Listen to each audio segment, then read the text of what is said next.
नमस्कार विद्यार्थियों, स्वागत है आपका फिर से एक बार केमिस्ट्री के इस लेक्चर में। मी शर्मा सर, और यहाँ पर ये क्लास 9th है और हम लोग चैप्टर जो हमारा पढ़ रहे हैं मैटर। तो काफ़ी सारी चीज़ें हम इसमें पढ़ चुके हैं और आज जहाँ पे हमने ख़त्म किया था उसी को आगे बढ़ाना है, वहीं से शुरू करना है। तो लास्ट टाइम याद होगा आपको कि हमने पढ़ा है क्या पढ़ा है? हमने पढ़ा था जो फोर्थ और फिफ्थ स्टेट थी, जैसे कि प्लाज्मा और बीईसी ना, प्लाज्मा एंड बीईसी, ये दो स्टेट्स को हम लोग पढ़ रहे थे। तो समझा मैं इनके बारे में काफ़ी कुछ चुका हूँ, पहले ही काफ़ी सारी बातें इसमें हो चुकी हैं। मैं तुमको बता चुका हूँ कि प्लाज्मा एक तरह की गैसीय स्टेट होती है जिसमें पार्टिकल के पास सुपर एनर्जेटिक पार्टिकल होते हैं। सुपर एनर्जेटिक पार्टिकल यानी कि मैटर होगा तो पार्टिकल तो होंगे ही होंगे, पार्टिकल होंगे तो पार्टिकल के पास एनर्जी भी होगी।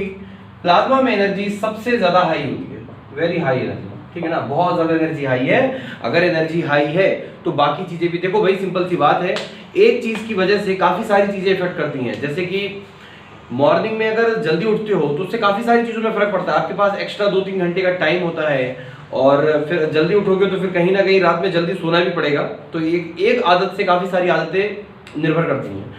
ठीक उसी प्रकार यहाँ पर एक चेंज से काफी सारे चेंजेस होंगे। अगर पार्टिकल की एनर्जी ज्यादा हुई तो पार्टिकल मूव भी ज्यादा करेगा कि नहीं करेगा। तो इसी तरह से उसमें कुछ ना कुछ सारी की सारी प्रॉपर्टीज इनहेंस हो जाएंगी, क्योंकि उसमें एक प्रॉपर्टी ज्यादा है। बीईसी के क्या कह रहे हैं? बीईसी में होता है सुपर कूल्ड पार्टिकल, ठीक है ना, नो एनर्जी, बिल्कुल एनर्जी नहीं है इसके पार्टिकल्स में। तो ये बोलते हैं, ये ऑब्जर्व किया जाता है एब्सोल्यूट जीरो टेम्परेचर पे। एब्सोल्यूट जीरो यानी कि -273 डिग्री सेल्सियस, सॉरी -273 केल्विन या फिर जीरो, सॉरी -273 केल्विन, ठीक है, हाँ -273 केल्विन ना, वेट, 0 केल्विन या फिर -273 डिग्री सेल्सियस, ऐसा, ठीक है ना, ये की बात है। या तो 0 केल्विन पे यानी कि इतना कम टेम्परेचर होना चाहिए। डिग्री सेल्सियस तो आप समझते हो, आपने पढ़ा है। तो डिग्री सेल्सियस में -273 डिग्री सेल्सियस के आसपास जाने पर तब जाके ये वाली स्टेट इसमें देखने को मिलती है, ठीक है। प्लाज्मा के बारे में और बता दूं थोड़ी बातें।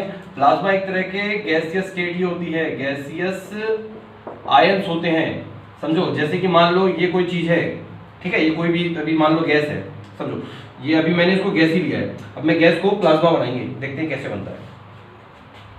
ये है इसके पार्टिकल, ठीक है ना, ये इसके सारे पार्टिकल हैं, ये गैस है, गैस में पार्टिकल है, ओके, बहुत बढ़िया। पार्टिकल्स को हम थोड़ा कम कर दें क्योंकि गैस है तो इतने ज़्यादा पार्टिकल्स की हमको जरूरत यहाँ पे नहीं है। तो पार्टिकल्स हम थोड़े से कम कर सकते हैं, तो पार्टिकल में थोड़ा बहुत चेंजेस करें, ठीक है। अब क्या किया, इसको गर्म करो, गर्म करो, गर्म करो, गर्म करो, हीट दो इसको। इस यहाँ पे मान लो ये बर्नर से हमने हीट किया। अब इसके पार्टिकल गर्म होने लगे, हीट होने लगे। गर्म होते होते होते होते जब बहुत ज्यादा हीट उनपे आ जाएगी तो इसके जो पार्टिकल हैं, ये पार्टिकल क्या है, ये कहीं ना कहीं एटम ही तो है, ये कुछ कोई नई चीज थोड़ी है, ये एटम ही तो होता है। तो एटम के अंदर इलेक्ट्रॉन प्रोटॉन न्यूट्रॉन होंगे, ये आपने पढ़ रखा है। तो इसके जो इलेक्ट्रॉन्स होंगे ना, इस एटम के इलेक्ट्रॉन बहुत ज्यादा एनर्जी होने की वजह से, रीजन क्या है, एनर्जी बहुत ज्यादा है। मैंने कहा था एनर्जी बहुत ज्यादा होने की वजह से इलेक्ट्रॉन अपने शेल को छोड़ सकते हैं, लास्ट वाले, तो वो अपने अपना शेल छोड़ सकते हैं। तो यहाँ पे मान लो इलेक्ट्रॉन निकल गया, ये इलेक्ट्रॉन निकल गया, ये इलेक्ट्रॉन निकल गया, ये इलेक्ट्रॉन निकल गया, ये इलेक्ट्रॉन निकल गया, सब में इलेक्ट्रॉन निकले। इनके मान लो ज्यादा से ज्यादा मैक्सिमम इलेक्ट्रॉन निकल गए। तो ऐसा नहीं मैं कह रहा हूँ कि जितने एटम थे सारे के सारे ने अपने इलेक्ट्रॉन निकाल दिए, लेकिन उनमें से मैक्सिमम जो होंगे बहुत ज्यादा हीट होने की वजह से अपने अपने इलेक्ट्रॉन निकाल देते हैं, ठीक है। उसके बाद क्या करना है, अब इलेक्ट्रॉन जब इनका निकलने लगा तो अगर कहीं केमिकल बॉन्डिंग हो रही होती, जैसे कि समझो, जैसे कि मान लो NaCl का फॉर्मेशन होता है तो वो Na और Cl से होता है। इस Na और Cl में जब सोडियम अपना इलेक्ट्रॉन निकालता है ना, तो वो क्लोरीन को मिलता है, ये वाला इलेक्ट्रॉन निकल के इसके पास आता है, तब जाके आपस में ये लोग NaCl बनाते हैं। इस तरह से काम होता है, समझे। लेकिन यहाँ पे केस थोड़ा उल्टा है, यहाँ पे केस थोड़ा उल्टा है, यहाँ पे केस थोड़ा उल्टा है। और वो केस क्या है कि इलेक्ट्रॉन तो निकल रहा है यहाँ पे, लेकिन वो किसी को मिलने वाला नहीं है। ये इलेक्ट्रॉन निकलने के बाद यहीं के यहीं रहेंगे, क्योंकि कोई दूसरी चीज ऐसी वहां है ही नहीं जो इलेक्ट्रॉन को एक्सेप्ट करने वाली हो या फिर उनके बीच कोई बॉन्डिंग होने वाली हो। तो बस बहुत ज्यादा गर्म करो तो इलेक्ट्रॉन इनके निकल जाते हैं। अब अगर इलेक्ट्रॉन निकलेंगे तो इन एटम के ऊपर चार्ज आएगा, कौन सा, पॉजिटिव पॉजिटिव पॉजिटिव, ये सारे के सारे हो जाएंगे पॉजिटिव, ठीक है। और साथ ही साथ में इसमें इलेक्ट्रॉन भी निकल गए, तो इसमें बहुत सारे इलेक्ट्रॉन भी हैं। तो देखो यहाँ पे एक ही समय में प्लाज्मा में क्या हुआ, एक ही समय में, यानी कि वो गैस ही थी एक तरह से, लेकिन बहुत ज्यादा हीट होने की वजह से, बहुत ज्यादा एनर्जी होने की वजह से एक ही समय में उसके अंदर पॉजिटिव नेगेटिव दोनों दिखने लग गए। क्यों? क्योंकि पॉजिटिव तो वो एटम है जो वो बना है, और इलेक्ट्रॉन जो उसके निकले हैं। तो एक ही, तो इसीलिए कहते हैं plasma is nothing but ionised gases. ऐसी गैसेज होती हैं जिनको आयोनाइज कर लिया गया है, तो ऐसी ही चीज को कहते हैं प्लाज्मा। आई होप आप लोगों को थोड़ा बहुत समझ में आ गया होगा। दिस इज प्लाज्मा, यही प्लाज्मा के बारे में है। तो प्लाज्मा गैस जैसे ही होता है, लेकिन क्या होता है कि देखो, क्योंकि अब एक बात समझो, एक और क्या फर्क है, प्लाज्मा के ऊपर आ गया है चार्ज, ठीक है ना। नॉर्मल गैसेज जो होती हैं, जो जैसे मैं बोल रहा हूँ सॉलिड तो मतलब न्यूट्रल, लिक्विड तो मतलब न्यूट्रल, गैस तो मतलब न्यूट्रल, यानी प्लाज्मा न्यूट्रल नहीं है, प्लाज्मा में कहीं ना कहीं चार्जेस हैं, ठीक है। और एक और एग्जांपल बताऊं प्लाज्मा का, जैसे कि प्लाज्मा कहाँ पे और समझ में आएगा, आप लोगों ने देखा होगा कि जो बल्ब होते हैं, ठीक है ना, जो बल्ब आता था 100 वाट का बल्ब, याद है ना, जो येलो कलर की रोशनी देता था, तो उसमें भी सेम यही होता था। आपको पता होगा कि बल्ब के अंदर गैस भरी आती थी, ठीक है ना, कोई सी भी अक्रिय यानी कि इनर्ट गैस भर दीजिए। जैसे कि मान लो ये है बल्ब, इस तरह से बल्ब होता है, और ये इसका फिलामेंट है। फिलामेंट किसका बना होता है? टंगस्टन का सिंबल W, ठीक है ना। फिलामेंट बना है टंगस्टन का, और टंगस्टन का क्यों बना है? क्योंकि टंगस्टन का मेल्टिंग पॉइंट बहुत ही ज्यादा हाई है। जब इलेक्ट्रिसिटी जाएगी, ये मान लो यहाँ पे एक केबल है, टंटना की इलेक्ट्रिसिटी यहाँ पर अंदर आई और टंगस्टन को गर्म करेगी। टंगस्टन बहुत गर्म होगा, बहुत गर्म होगा, बहुत गर्म होगा, बहुत गर्म होने के बाद रेड हॉट हो जाएगा, तो शाइन करने लगेगा। और इसके अंदर, बल्ब के अंदर भरी होती है गैस। कौन सी गैस? इनर्ट गैस यानी कि आर्गन, नियॉन, इस तरह की कोई गैस इसके अंदर भरी होगी। जनरली आर्गन होती है इसमें, आर्गन। तो क्या होगा, देखो समझो, यहाँ पे ऑर्गन है तो गैस के पार्टिकल है, वही प्लाज्मा स्टेट से हम देखो अभी उसको कनेक्ट करने वाले हैं, तो उसके अंदर पार्टिकल दिख रहे हैं, हो गए, ठीक। गर्म किया, अब ये जो फिलामेंट गर्म हो रहा है, तो अंदर बल्ब के अंदर काफी ज्यादा हीट बन रही होगी कि नहीं बन रही होगी? बिल्कुल बन रही होगी ना, क्योंकि ये गर्म हो रहा है, तो अंदर भी बल्ब तो बाहर से पैक है ना, ये कांच में एकदम पैक किया होता है, तो जब हीट मिल रही होगी तो इसके पार्टिकल के पास भी एनर्जी जाएगी, तो ये भी गर्म होने लगेंगे। तो फिर यहाँ पर मान के चलो कि बल्ब के अंदर प्लाज्मा स्टेट क्रिएट होने लगती है। वो प्लाज्मा स्टेट हमेशा ग्लो भी करती है, इसीलिए बल्ब इतना ग्लो करता है। समझ में आई बात? तो ऐसा कुछ भी नहीं था इसमें, कुछ कोई तामझाम वाली कोई चीज नहीं है। एक ही समय में पॉजिटिव नेगेटिव दोनों आयन होंगे। क्यों? क्योंकि उनके जो पार्टिकल है, वो जो भी मैटर है, उसके पार्टिकल्स के पास एनर्जी बहुत ज्यादा है। एनर्जी बहुत ज़्यादा होने की वजह से ये चीज़ें होती हैं। आप चाहें तो इनमें से कुछ भी लिख सकते हैं। मैं जब तक चाय की चुस्कियों का आनंद ले ली।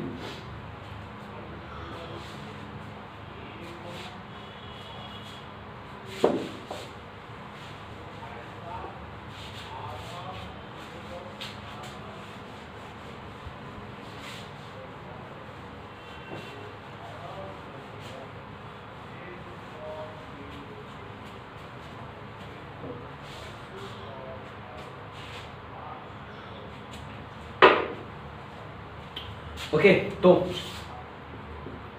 चलो शुरू हो जाते हैं। प्लाज्मा के बारे में लिखना शुरू करते हैं हम थोड़ा सा।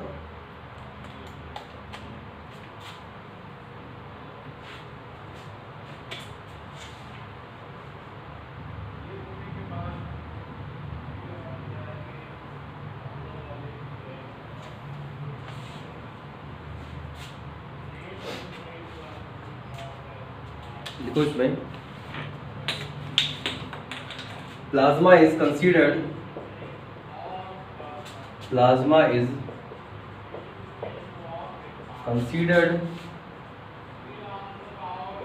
as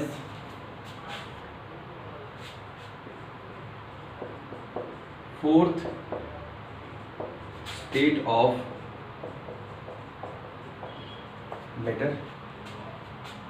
Considered as fourth state of matter.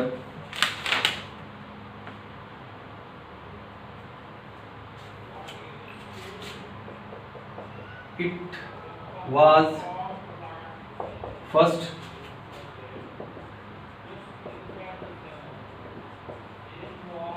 identified by William Crookes in 1879.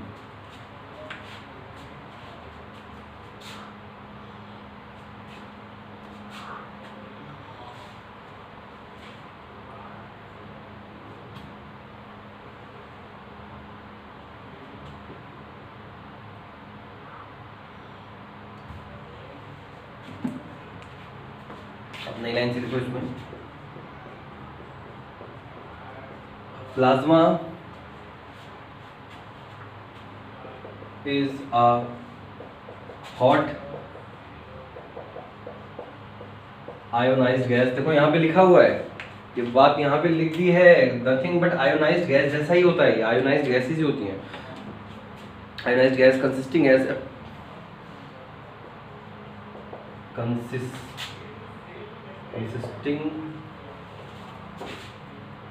As approx same number of positive and negative charge. ठीक है, तो प्लाज्मा स्टेट क्या होती है कि same number of positive and negative charge इसके अंदर होते हैं।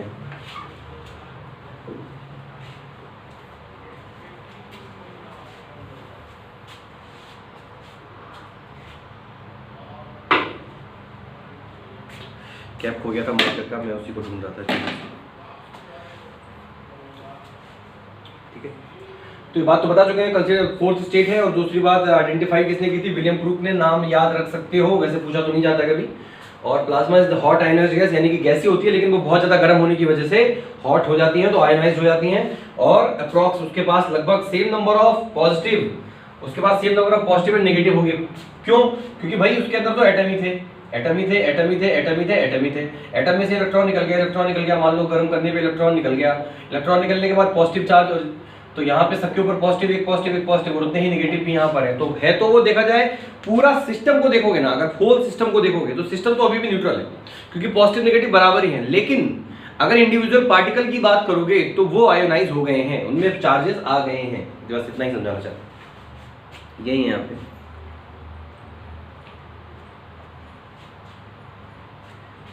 ठीक है, इसमें एक पार्ट, एक चीज इसमें और हम लोग ऐड करेंगे। तो देखो क्या है कि प्लाज्मा जो है वो बना हुआ है पार्टिकल से। कैसे पार्टिकल से? आयोनाइज्ड पार्टिकल से, यानी कि ऐसे पार्टिकल से बना है जिनके ऊपर चार्जेस हैं।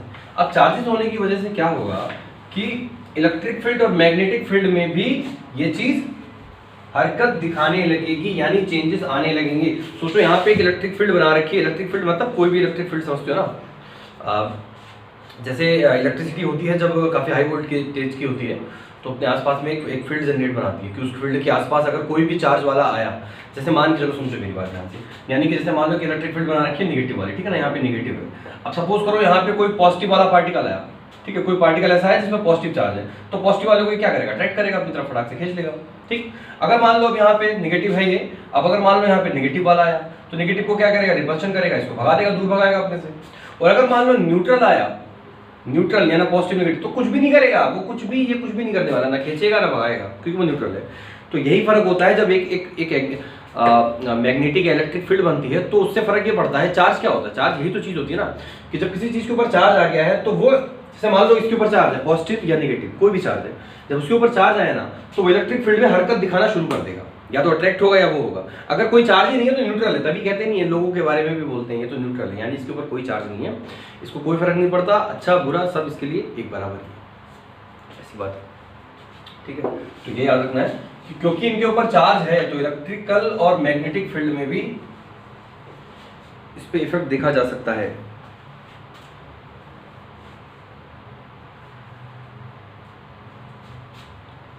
देख लो यहाँ पे एक point, because plasma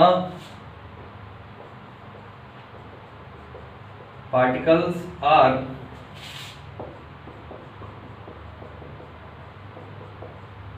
electrically charged,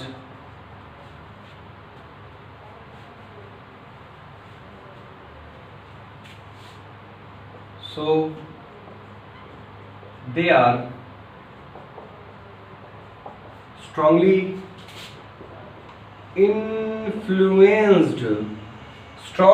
influenced by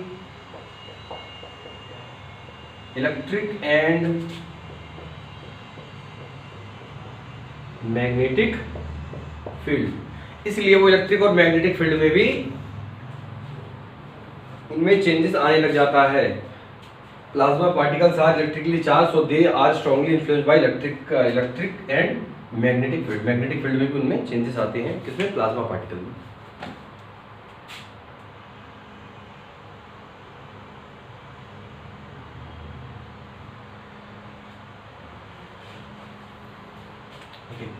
next इसमें लिखो।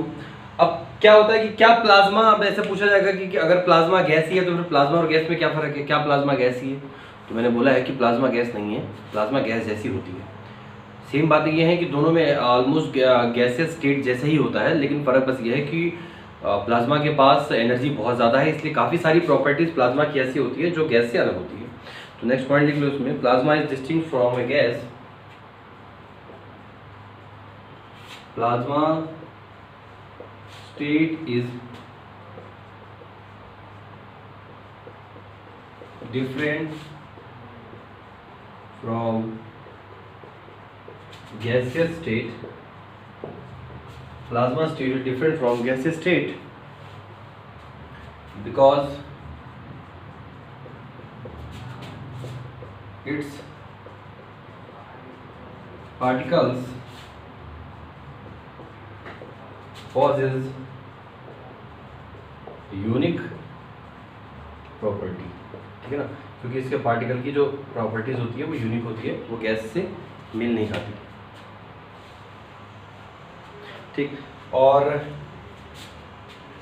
हो गया, इसको मिटाते हैं ऊपर वाले को।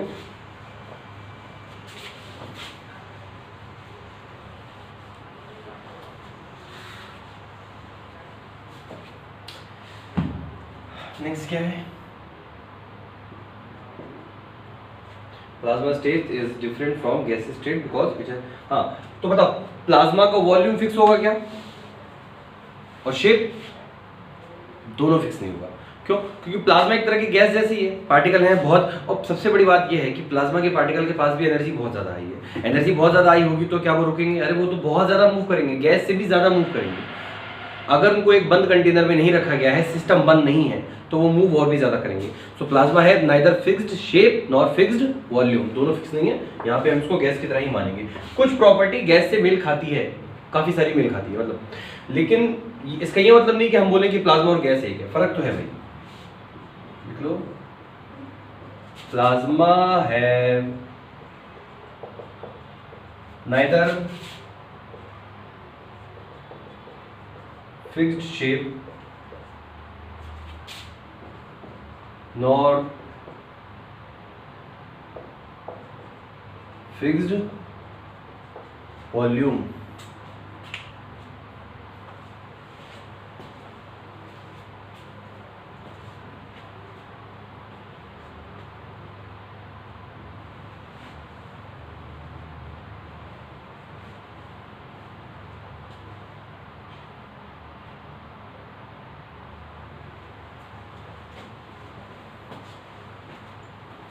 ठीक है, हम इसको मिटाते हैं। यहाँ पे हो गया है, ये प्लाज्मा के बारे में था। So it was all about plasma. और एक बात और प्लाज्मा के बारे में हम यहाँ पे लिख सकते हैं, जैसे कि मैंने बार बार बोला है कि प्लाज्मा स्टेट अर्थ पे तो रेयर है। क्यों? हम सॉलिड लिक्विड गैस ही क्यों पढ़ते हैं? क्योंकि नॉर्मल जो टेम्परेचर है रूम टेम्परेचर पे, ये 3 स्टेट ही एग्जिस्ट करते हैं। प्लाज्मा के लिए आपको टेम्परेचर बहुत ज़्यादा हाई करना पड़ेगा, और बीईसी के लिए टेम्परेचर आपको बहुत ज़्यादा लो करना पड़ेगा, अप्रॉक्स -273 के आसपास जाना पड़ेगा डिग्री सेल्सियस में, तो बहुत ज़्यादा है। तो इस पॉइंट को हम लोग लिख लेते हैं, plasma state is rare on earth but it is the most abundant state in universe। ठीक है ना, सन और स्टार ये सारे के सारे प्लाज्मा स्टेट में ही मिलते हैं। अब एग्जांपल लिख लो इसके, पहला है फ्लेम। ठीक है ना, फ्लेम जो आग जो जलती है, फ्लेम देखिए ना, वो फ्लेम प्लाज्मा स्टेट में ही मिलती है। नेक्स्ट है लाइटनिंग स्टार्स। लाइटनिंग स्टार्स, ठीक। और भी इसके बहुत सारे ऐसे हो सकते हैं कि जो बल्ब के अंदर भी है, बाकी लिख सकते हो सन, ठीक है ना। तो सन के अंदर भी बहुत, आपको पता होगा सन के अंदर न्यूक्लियर रिएक्शन होती रहती है, तो काफ़ी ज़्यादा हीट वहाँ पे बनती है, और वो भी जो सन भी होता है फिर वो भी प्लाज्मा स्टेट में ही है अपने एक हिसाब से। लाइटनिंग स्टार है, और जो लाइटनिंग भी जो होती है, जो बिजली कड़कती है, वो भी प्लाज्मा स्टेट में। Flame, interstellar, nebula, lightning star and even the witness space, ठीक है, ये सारे के सारे इसके एग्जाम्पल हैं। तो इतनी स्टडी काफ़ी है प्लाज्मा की। प्लाज्मा बहुत ज़्यादा प्लाज्मा के बारे में पढ़ने को नहीं मिलेगा, क्योंकि देखो क्या है ना, किसी चीज़ को पढ़ना ज़्यादा आसान होता अगर वो रूम टेम्परेचर पे चीज़ एग्जिस्ट कर रही होती। अब रूम टेम्परेचर पे नहीं होती तो फिर कहीं ना कहीं वो सबके लिए आसान नहीं है उसको स्टडी करना, इतना उसके बारे में बहुत ज़्यादा पता करना। ऊपर से अर्थ पे इतनी ज़्यादा है भी नहीं, यूनिवर्स में ज़्यादा पाया जाता है, तो इसलिए भी हम थोड़ा इसको छोड़ देते हैं। बच्चे लास्ट स्टेट ऑफ मैटर, जल्दी से बीईसी को भी देख लें क्या है। बीईसी में तुमको बता चुका हूँ कि क्या होता है, कि देखो जैसे कोई भी मान लो मैटर है, ये मान लो एक तरह का मैटर है, ठीक है ना, मैटर है, मैटर के अंदर पार्टिकल है, बहुत सारे पार्टिकल हैं, ठीक। अब अगर पार्टिकल की एनर्जी, अगर इन पार्टिकल की एनर्जी ज़्यादा हुई, एनर्जी मान लो ज़्यादा हुई, ज़्यादा, तो इससे ये पार्टिकल के पास एनर्जी ज़्यादा आ जाएगी तो मूव ज़्यादा करेंगे, तो वो प्लाज्मा वाली कंडीशन आ जाएगी। अगर इसकी एनर्जी बहुत कम कर दो, वेरी लो यानी कि बिल्कुल -273 डिग्री सेल्सियस, यानी कि खत्म ही कर दो, तो इतने कम टेम्परेचर पे तो ये मूव करना ही बंद कर देंगे, इनके पार्टिकल्स मूव करना ही बंद कर देंगे, ये बिल्कुल ही मूवमेंट इनमें खत्म हो जाएगा। तो मूवमेंट जीरो की वजह से ये अलग अलग एटम ना दिख के ये पूरा का पूरा मैटर एक एटम जैसा बन जाएगा, और जिसको हम लोग बोलते हैं सुपर एटम, ठीक है ना, सुपर एटम। और एक बात और, बीईसी और प्लाज्मा थोड़ा सा मतलब इमेजिनेशन से हल्का सा ऊपर है, ठीक है ना, तो इसको जितना इसमें समझाया गया उतने को समझने की कोशिश करो, बहुत ज़्यादा इसमें डेप्थ में जाओगे तो फिर समझ में भी नहीं आएगा कुछ। तो फिलहाल यही है कि इसके टेम्परेचर इसका बहुत ज़्यादा लो कर दिया गया है, -273 डिग्री सेल्सियस, बहुत ही ज़्यादा कम होता है, समझ में आता है, ठीक है ना। तो उसके बाद ये इसका जो मूवमेंट होता है इनका पार्टिकल्स का, वो मूवमेंट बंद हो जाता है, तो वाइब्रेशन भी नहीं होती, मूव तो बहुत दूर की बात है, और सारे के सारे पार्टिकल एक सुपर एटम, एक यूनिवर्सल एटम जैसा दिखने लग जाता है कि पूरा का पूरा ये एक ही एटम है, अलग अलग पार्टिकल्स उसमें नहीं ऑब्जर्व किए जा सकते, और इसी चीज़ को हम बोलते हैं बीसी। सबसे पहले किसने ऑब्जर्व किया था? 1920 में मैंने बताया था, एक साइंटिस्ट थे सत्येंद्र नाथ बोस। कुछ लोग सोचते हैं जगदीश चंद्र बोस, जगदीश चंद्र बोस भी एक थे साइंटिस्ट, लेकिन वो अलग है, ठीक है ना, जिन्होंने ये पता लगाया था कि पेड़ पौधों में भी जान होती है ना, जिन्होंने सीस्मोग्राफ शायद करके, सीस्मोग्राफी नाम होता है उसका, बनाया था। तो 1920 में सत्येंद्र नाथ बोस ने सबसे पहले ऑब्जर्व किया था इसके बारे में, और उसके बाद उनकी बात किसने मानी? आइंस्टीन ने भी इसको हरी झंडी दे दी। आइंस्टीन के अकॉर्डिंग भी ठीक है, ये ऐसा होता है, आइंस्टीन ने इस बात को हरी झंडी दी। और उसके बाद काफ़ी टाइम बाद तब जाके देखो 1920 में क्या था कि उस समय ऐसे इक्विपमेंट्स नहीं थे, उतने अच्छे इक्विपमेंट्स वगैरह नहीं थे, साइंस ने इतनी तरक्की नहीं की थी कि इस फिफ्थ स्टेट को वहाँ पे पता लगाया जा सके। तो ये इसको एक मान्यता मिलने में, एक कि हाँ वाकई में एक ऐसी स्टेट, फिफ्थ स्टेट होती है, काफ़ी सारा टाइम लग गया, तब जाके कहीं पता लगा इसके बारे में। तो ठीक है, लिख लेते हैं।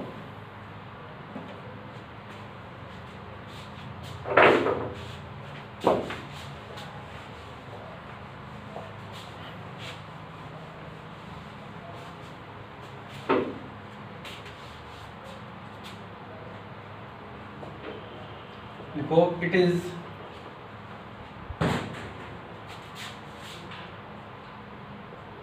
the fifth state of matter, first observed by Indian scientist Satyendra Nath Bose in 90-20।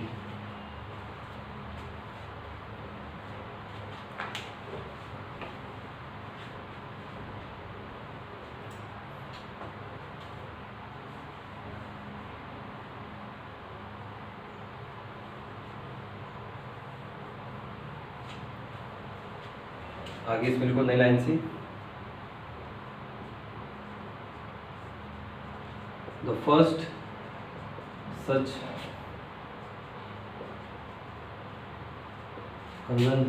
condensate was produced by Eric Cornell,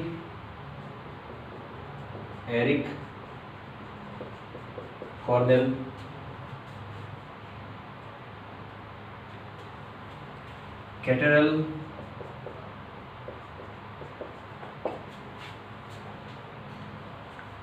and Carl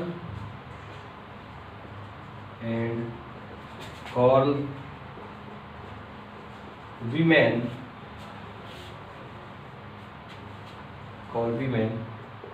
in 1995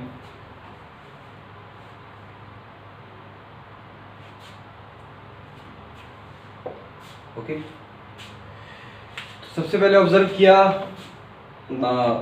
Satyendranath Bose ने, उसके बाद इसके ऊपर काम किया था 90, और इसको जो मान्यता मिली है वो क्या बोलते हैं 1905 में जाके मान के चलो कि 5th स्टेट माना गया था इसको। और इन 3 साइंटिस्ट थे इसमें, इनके नाम भी चाहो तो याद रख सकते हो, मुझे तो खैर याद नहीं है। एरिक कॉर्नेल, कैटरल और कार्ल वीमैन, ठीक है ना, ये 3 साइंटिस्ट हैं। और 1995 में इन्होंने ये ढूंढा इसको कि हाँ ये वाकई में स्टेट होती है, और उसको IUPAC यानी कि जो सबसे बड़ी संस्था है केमिस्ट्री की, international union of pure and applied chemistry, ने मान्यता दी इसको। और इन तीनों को 2003 में इसके लिए नोबेल प्राइज़ भी मिला, ठीक है ना, 5th स्टेट ऑफ मैटर खोजने के लिए इन तीनों को नोबेल प्राइज़ भी इसके लिए मिला है। तो ये थी बातें BEC के बारे में। अब BC होता क्या है इसके बारे में थोड़ा सा लिख लें, ये तो खैर इसके बारे में बस यही था कि आइंस्टीन का नाम मैंने इसमें नहीं लिखवाया है क्योंकि आइंस्टीन का रोल भी है, लेकिन अब देखो क्या है रोल है इसमें आइंस्टीन का। सबसे पहले सत्येंद्रनाथ बोस ने ढूंढा, अब आइंस्टीन बहुत बड़ा नाम था तो आइंस्टीन को उन्होंने रेफर किया कि हाँ भाई देखो मैंने ऐसा कुछ ढूंढा है। आइंस्टीन को वो बहुत पसंद आया जो आर्टिकल था, आइंस्टीन ने उसको पब्लिश भी करवाया। तो कहीं ना कहीं ठीक है, आइंस्टीन के बारे में आइंस्टीन को नाम मिल गया है इसमें। इन तीनों ने जब इसको डिस्कवर किया ना तो इन्होंने ही उसका नाम बोस आइंस्टाइन कंडेंसेट रखा था, क्योंकि कंडेंसेट फॉर्म उनको मिला था और बोस और आइंस्टाइन दोनों को उन लोगों ने वहाँ पे श्रद्धांजलि के तौर पे दोनों का नाम वहाँ पे दिया। अच्छी बात है।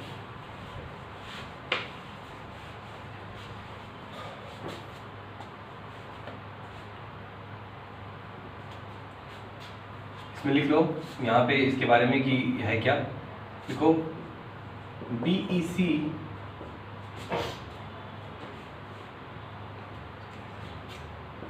is a gaseous superfluid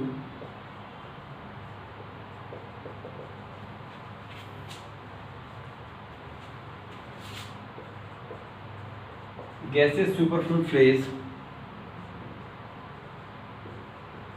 formed by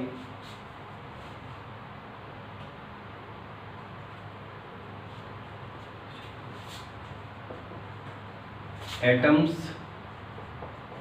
cooled to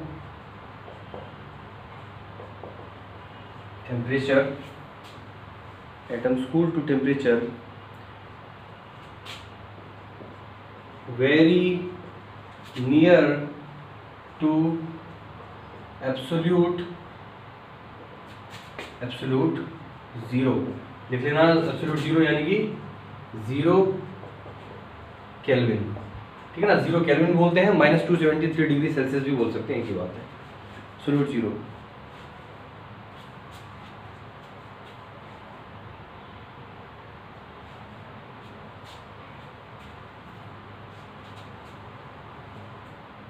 उसमें आगे लिखो at the temperature near absolute 0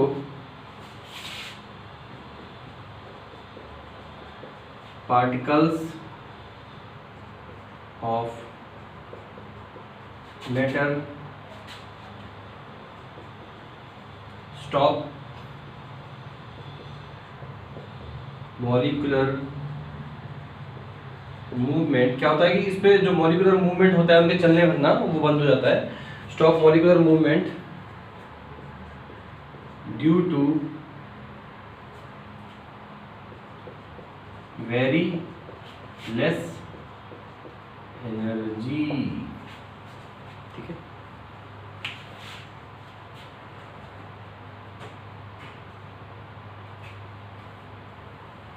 very less energy.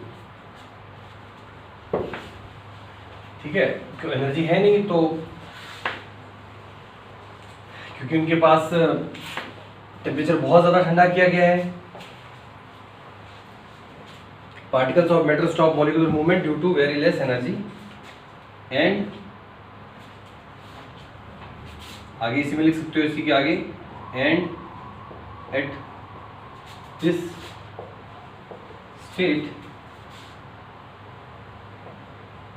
the matter is retained as a super atom।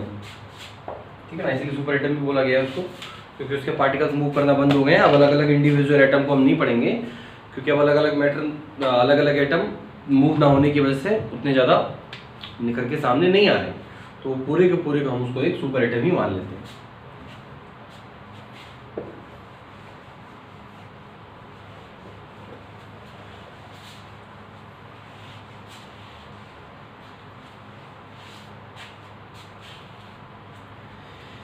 तो ठीक है, ये हो गया प्लाज्मा स्टेट। दोनों को समझ में आ गया है। प्लाज्मा और उसमें सबसे मेन चीज क्या है कि दोनों में एनर्जी में ही बहुत बड़ा डिफरेंस है, और एनर्जी में डिफरेंस होने की वजह से ही इतनी सारी चीजों में डिफरेंस आता है।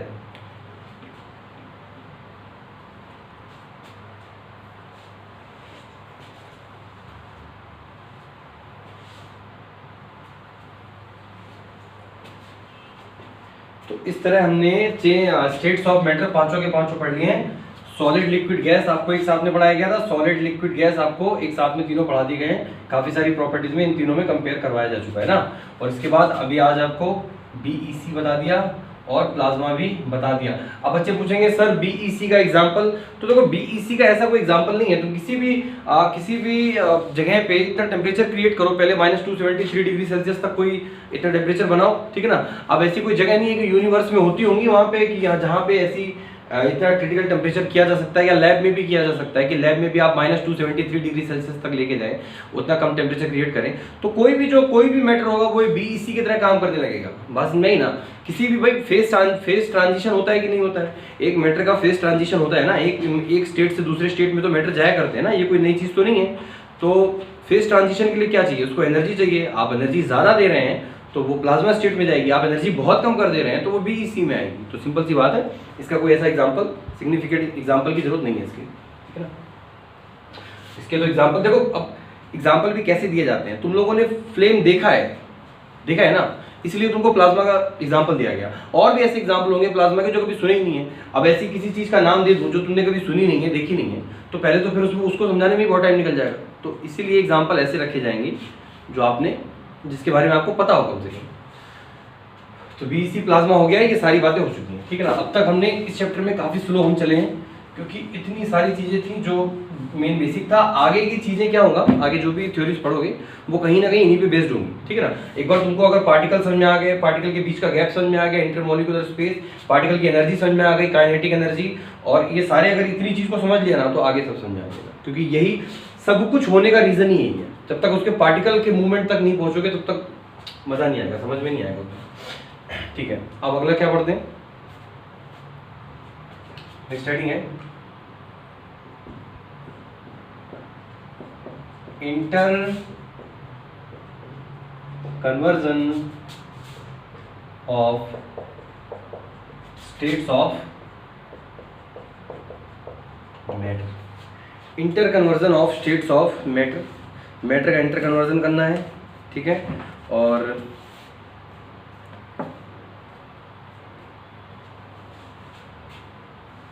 इसी को हम बोलते हैं, दूसरा नाम भी इसी का लिख लेना, फेज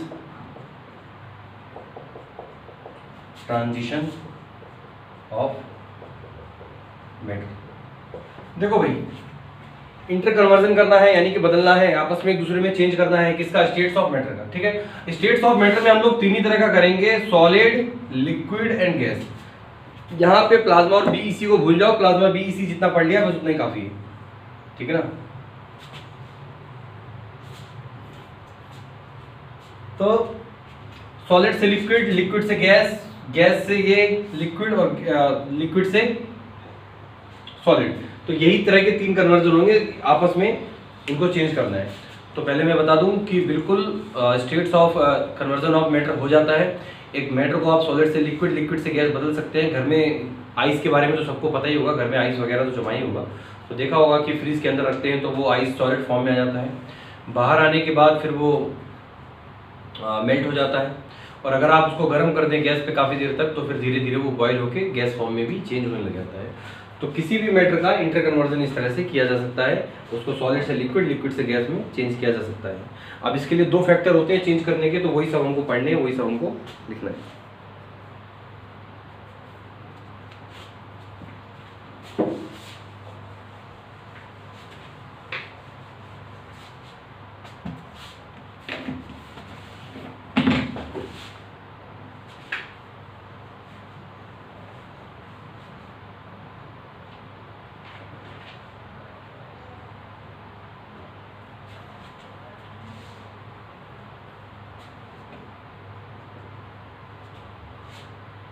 देखो इसमें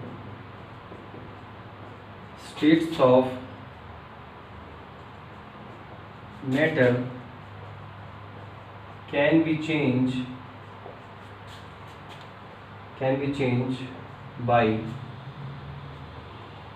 टू वेज। दो रास्ते हैं स्टेट्स ऑफ मैटर, यानी किसी भी मैटर का स्टेट चेंज करना है तो दो तरीके हैं आपके पास।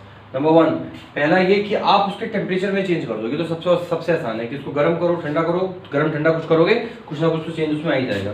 तो पहला होगा बाय चेंजिंग इट्स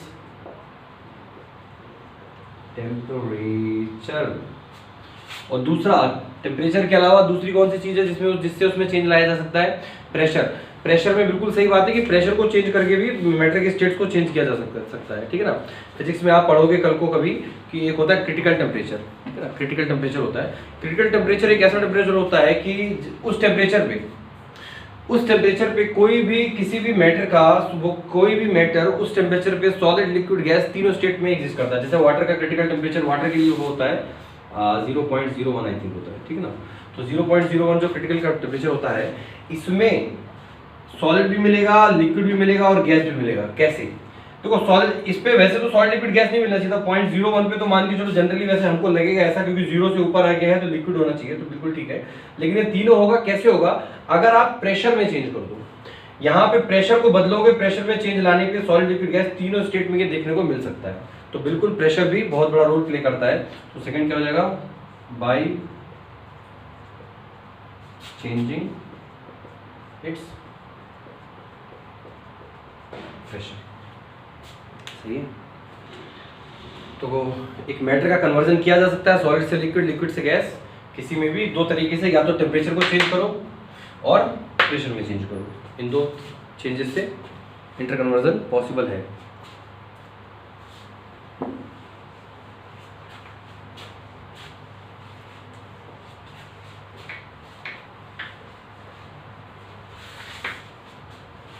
तो इसमें हम पहली हेडिंग हमारी रहेगी बाय चेंजिंग इट्स टेम्परेचर। ठीक है ना?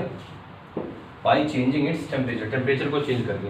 तो आपको पता है matter can be change it's phase, can change it's phase, transition उसमें से हो सकता है। अगर हम टेम्परेचर में थोड़ा बहुत उसमें राइज करेंगे तो अलग तरह के चेंज आएंगे, और अगर हम कम करेंगे तो वो एक अलग तरह के चेंज आएंगे। तो जिस तरह से भी आप करोगे चेंजेस अलग अलग तरह के उसमें मिलते रहेंगे। और ठंड के दिनों में देखा होगा, जो क्या बोलते हैं, जब बारिश वगैरह होती है ठंड के दिनों में भी वही बारिश तो नहीं, मतलब जो मॉर्निंग में होता नहीं है, जो ड्यू गिरती है, ओस गिरती है, मिस्ट होती है, ओस जब गिरती है आसमान से, तो वो भी इसका भी रीज़न यही होता है कि वो भी क्या होता है कि ठंड के दिनों में जो वाटर वेपर, जो एयर के अंदर वाटर वेपर तो मौजूद है, तो वाटर वेपर क्या होगा कि जैसे मौसम ठंडा हो जाएगा बहुत ज़्यादा, तो वो वाटर वेपर जो गैस के फॉर्म में है, अभी तो है, अभी भी है, लेकिन वो गैस के फॉर्म में है, तो जैसे ही टेम्परेचर ठंडा होगा वो तुरंत लिक्विड के फॉर्म में आने लगेंगे, ठीक है ना। लिक्विड के फॉर्म में आने के बाद वो उसकी तरह गिरने लग जाते हैं। और बारिश होने का भी यही रीज़न होता है, बारिश में भी यही होता है। वाटर साइकिल आपने पढ़ी होगी कि पहले सबसे पहले इवोपरेशन होता है, ठीक है ना, समुद्र का, नदी का पानी वगैरह सब, जो सनलाइट होती है वो इवोपरेट होकर पहले उससे ऊपर जाता है, ऊपर जाने के बाद फिर वहाँ जाके कंडेंस होके कंडेंसेशन होता है, यानी कि दोबारा गैस से लिक्विड बन के नीचे आके बरसता है, तो इस तरह से होता है। तो पहला है, तो पहली हेडिंग लिख लो यहाँ पे अपनी, बाय चेंजिंग इट्स टेम्परेचर, ठीक है ना, टेम्परेचर में चेंज करके।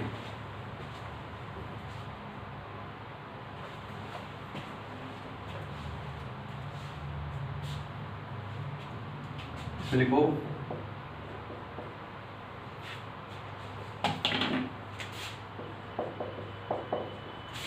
States of matter can B change by either raising its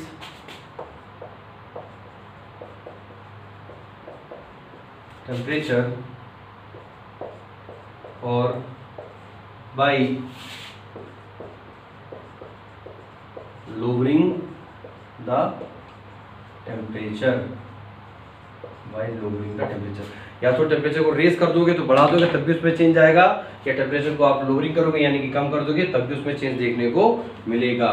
तो ये पूरी बात है किस तरह से होगा। अब इसमें क्या क्या फंडे हो सकते हैं, क्या क्या चीज़ें हो सकती हैं, तो देखो हम सबसे पहले पढ़ते हैं कि चेंज करने के बाद कैसे कैसे। तो सबसे पहला इसमें फिनोमेना जो हम पढ़ेंगे, वैसे तो ये सारी चीज़ें आप पढ़ चुके हो, इनके बारे में आपको आइडिया है कि ये क्या होता है, ठीक है ना, लेकिन थोड़ा सा उसमें कुछ कुछ पॉइंट हम लोग ऐड करके उसमें कुछ नया एक्स्ट्रा भी पढ़ेंगे। जैसे कि पहला आपको पढ़ना है, दिस इज मेल्टिंग, ठीक है ना, मेल्टिंग कुछ नई बात नहीं है, सबको पता है, आइसक्रीम सबने खाई है, आइसक्रीम खाते खाते 5-10% तो मेल्ट ही हो जाती है, और बाकी जो बचती है उतना हम खा लेते हैं। अब वो डिपेंड करता है खाने वाले के ऊपर। कुछ लोग बहुत एक्सपर्ट होते हैं, वो एक भी नहीं गिरने देते, वो इधर उधर से जो भी गिर रहा होता है ना वो सारा का सारा लपेट लेते हैं, तो वो डिपेंड करता है उसके ऊपर। और मेल्टिंग पता सबको है कि कोई भी चीज़ सॉलिड से मेल्ट होकर लिक्विड के फॉर्म में आएगी, तो वही होती है मेल्टिंग, ठीक है ना। अब टेम्परेचर का इसमें क्या रोल है, तो टेम्परेचर का रोल क्या हो सकता है, कुछ समझो। मेल्ट कैसे होगी, टेम्परेचर बढ़ा के होगी या कम करके होगी। फ्रीज के अंदर थी तब वो सॉलिड फॉर्म में थी, बाहर निकलने के बाद तो बाहर का टेम्परेचर फ्रीज से ज़्यादा है या कम है, जाहिर सी बात है ज़्यादा है ना, फ्रीज का टेम्परेचर तो कम ही होता है क्योंकि ठंडा करने के लिए रखा जाता है। तो जैसे ही बाहर निकलती है तो उसके बाद वो चीज़ें मेल्ट होने लगती हैं, यानी कि टेम्परेचर राइज हो रहा है, ठीक है ना। तो यही फिनोमेना होगा अपना melting.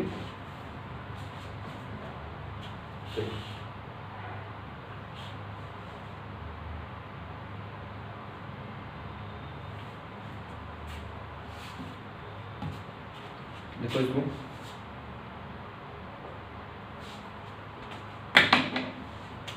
the conversion of any metal from solid state to liquid state is called melting, ठीक है ना, इसी चीज को मेल्टिंग बोलते हैं। और एक बात और भी बताऊंगा इसमें कि इसको मेल्टिंग के अलावा इसको फ्यूजन भी कहते हैं, तो इसमें लिख लो it is also called this phenomena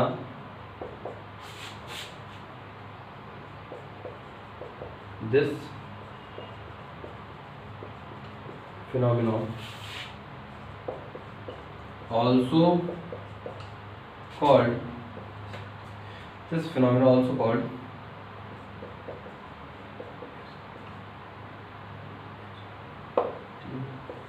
fuse करना।